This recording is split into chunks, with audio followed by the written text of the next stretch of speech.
Son las 8 de la mañana con 37 minutos. A esta hora nos conectamos con Marcelo Espinel. Él es subdirector de la Fundación Ciudadanía Desarrollo y le hemos pedido que por favor nos atienda unos minutos para conversar sobre la situación de la Asamblea Nacional. Vamos a hablar de la institucionalidad y generalmente Marcelo ha estado pendiente sobre el trabajo que ha venido realizando la Asamblea Nacional como tal. Marcelo, definitivamente las decisiones que ha tomado al interior de la Asamblea en los últimos días han sido motivo de cuestionamientos, de críticas, unos a favor y otros en contra, particularmente el tema de las amnistías concedidas a más de 200 personas sin el respectivo análisis de los casos ha sido motivo de cuestionamientos. Inclusive hay asambleístas que piden que exista ya la muerte cruzada, entre otras cosas. Su primera impresión, su primer comentario. Marcelo, bienvenido, muy buenos días. Jaime, muy buenos días. Muchas gracias por la invitación. Un cordial y caluroso saludo a tu distinguida audiencia. Pues sí, precisamente la Asamblea Nacional la semana pasada, en una sesión a las 4 de la mañana, decidió amnistiar a 268 personas.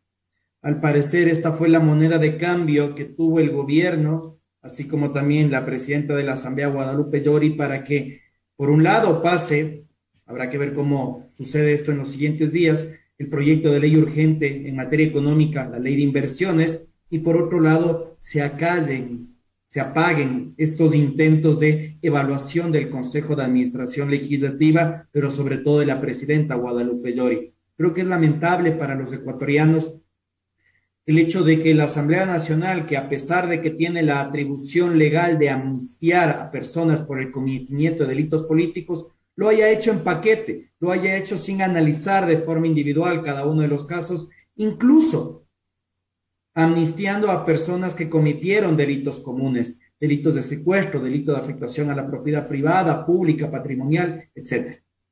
Ahora, Marcelo, ¿se podría decir que detrás de esto hay acuerdos políticos para poder mantenerse en la presidencia de la Asamblea Guadalupe Llori? Es decir, los diferentes bloques lamentablemente llegan a este tipo de situaciones.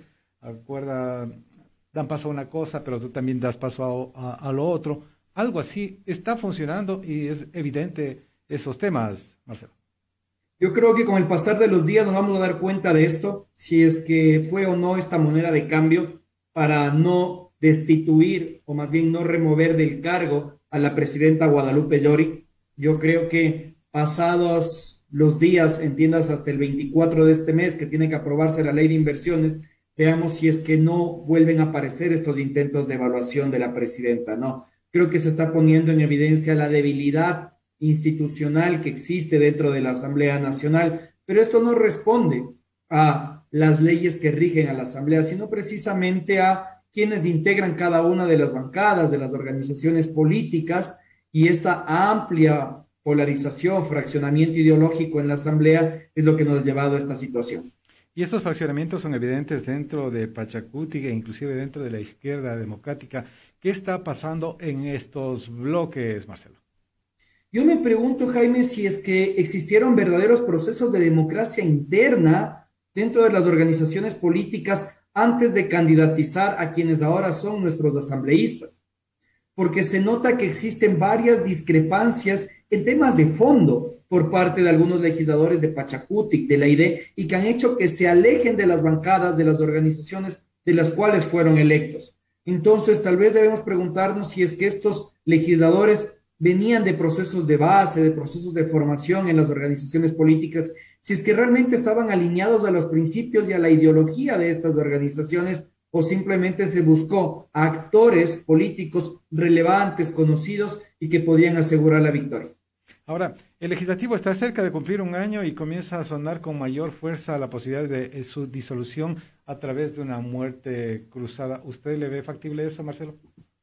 Bueno, factible es que sea positivo y es otro tema completamente distinto. Hay que recordar, Jaime, que nuestra Constitución determina precisamente esta atribución del presidente de la República de disolver la Asamblea Nacional cuando se estén arrogando competencias que no existen en la Constitución, previo un dictamen favorable de la Corte Constitucional, por supuesto, o si de forma, ojo con esto, reiterada e injustificada obstruye la ejecución del Plan Nacional de Desarrollo o por una grave crisis política y conmoción interna. Yo creo que lo que se ha anunciado, que en el caso de que la Asamblea Nacional rechace el proyecto de ley de inversiones o lo cambie sustancialmente, se podría considerar que es una obstrucción de su Plan Nacional de Desarrollo, sin duda que sí, pero tal vez no podría considerarse que esto ya se lo ha hecho de forma reiterada. En el caso de que el presidente de la República decida disolver la Asamblea Nacional, es necesario comprender que esto implica que se llame a elecciones anticipadas,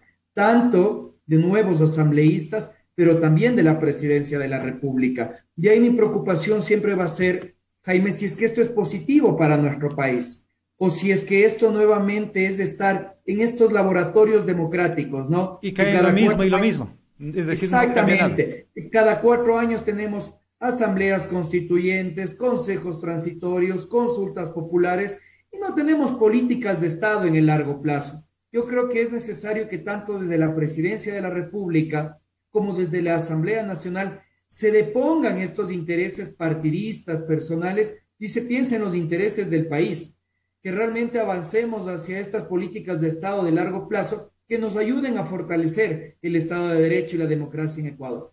Quienes defienden las amnistías hablan de que los actos legislativos de carácter general no pueden impugnarse mediante acciones de protección. ¿Es así, Marcelo? Bueno, me voy a permitir decirte algo jocoso, Jaime, y es que entre 2 abogados no hay 2 criterios, sino que hay 3. Entonces ya te imaginarás la cantidad de criterios que hay al respecto de esto. Yo prefiero únicamente hablar de escenarios. Así como se comenta lo que tú has dicho, pues existen otros abogados que han manifestado la posibilidad de presentar acciones de protección, pues se habrían vulnerado varios derechos, sobre todo de las víctimas, ¿no? Incluso se habla de los derechos de los policías que no estarían en unas condiciones de igualdad ante la ley. Por otro lado, se habla de la posibilidad de presentar una acción de inconstitucionalidad al respecto de que el artículo 220 de la Constitución es clara y manifiesta que los procesos de amnistía deberían estar direccionados a procesos que se encuentren en etapa de investigación por el posible cometimiento de delitos políticos, no delitos comunes. Y si es que se estaban investigando, por ejemplo, delitos como el secuestro, eso ya no es un delito político y eso no podría haber sido susceptible del otorgamiento de una amnistía por parte de la función legislativa. Respecto a la salida de César Ron de la Asamblea, que primero, recordemos, se abrió de su partido y después de su curul, en el camino decidió faltar sin miedo, se dice, al 15% de las sesiones en las que se requería su voto. Esto lo menciono porque ustedes han estado pendientes sobre el trabajo que realizan al interior de la Asamblea en cuanto a proyectos presentados, en cuanto a personas que han votado de determinada manera, entre otras cosas. También hay que destacar que la presidenta de la Asamblea tiene inasistencias en votaciones importantes, de acuerdo a un análisis que presentaba últimamente usted, Marcelo. Bueno, al respecto del asambleísta Ron, yo creo que él está en todo el derecho de renunciar al cargo para el cual fue electo, pero también hay que verlo desde la otra arista. Es lamentable que se deje sin la representación ciudadana en el Parlamento de este legislador en específico, porque a la larga el ciudadano no es que vota por el suplente. Muchas veces el ciudadano ni le conoce al suplente, vota por el titular. Y votó en su momento por César Ron, y ojo con esto, votó por el Partido Social Cristiano.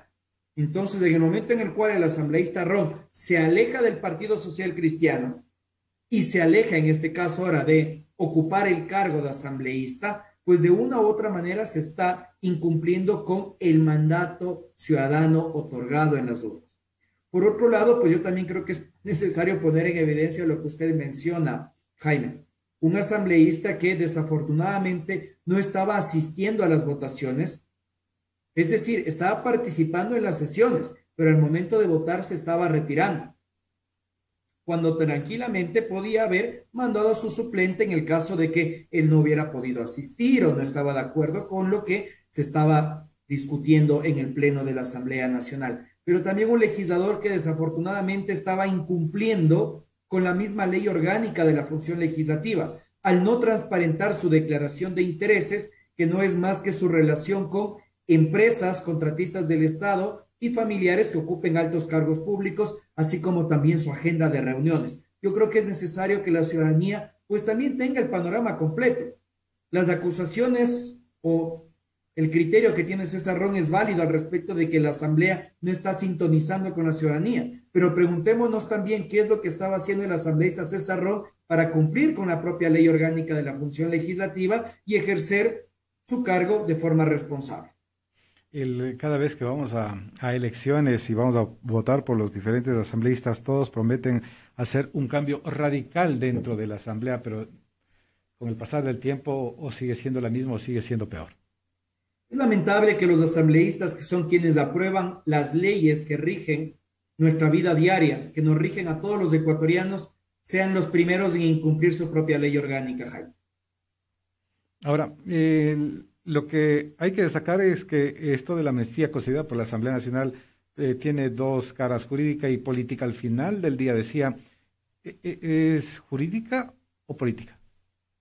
Yo creo que existen los dos matices, están los dos lados de la moneda, ¿no? La jurídica es la que precisamente dejó sin efecto procesos de investigación, procesos de judicialización de más de 268 personas y que esto sin duda afecta a una serie de derechos de víctimas. Creo que es necesario separar aquellos delitos políticos que sin duda también existían dentro de esos 268 amnistiados que fueron en el marco de el ejercicio del derecho a la protesta social, que está consagrado en nuestra Constitución, legítimo derecho sin duda, del cometimiento de delitos comunes. Y eso tendrá que ser discutido por las instancias jurisdiccionales en el caso de que se presenten acciones de protección o acciones de constitucionalidad. Y el lado político, que es esta posible negociación por parte de asambleístas de Pachacutic, así como también por parte de otros sectores, como la bancada del Acuerdo Nacional. Hay que recordar aquí dos cosas que me parecen interesantes, Jaime. Que precisamente se vio un bloque de Pachacutic completamente cohesionado, unido. Ya no vimos de esta facción rebelde de 9, 10 asambleístas. De hace pocos días nada más.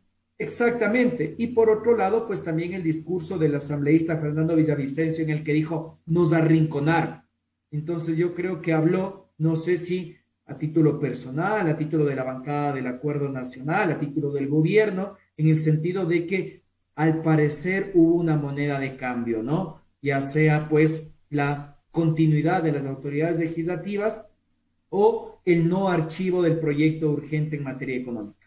Y no sé si es más fácil también renunciar por parte de Fernando Villavicencio de la Comisión de Fiscalización que lo ha mencionado ayer, que prácticamente él no puede hacer absolutamente nada con una mayoría que no le deja hacer nada. Bueno, es que el punto aquí, ¿cuál es? Es parte del juego político, ¿no? Es la mayoría que existía durante el periodo 2013-2017, a la larga impidió que se den procesos de fiscalización en contra del Ejecutivo. Recordemos que en ese periodo legislativo 105 de 137 legisladores respondían al oficialismo.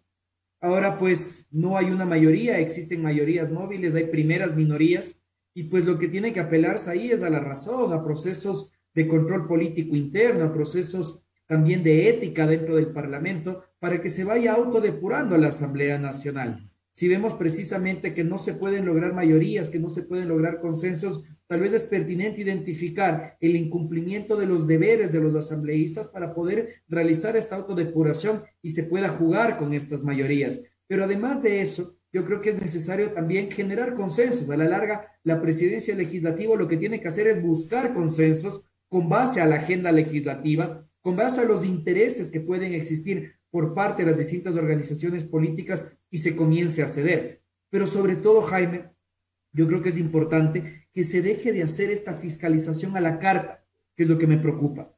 Ya se está hablando de que van a retirar ciertos pedidos de juicio político para que se pueda dar prioridad al Consejo de Participación Ciudadana y Control Social. ¿A qué estamos jugando, Jaime?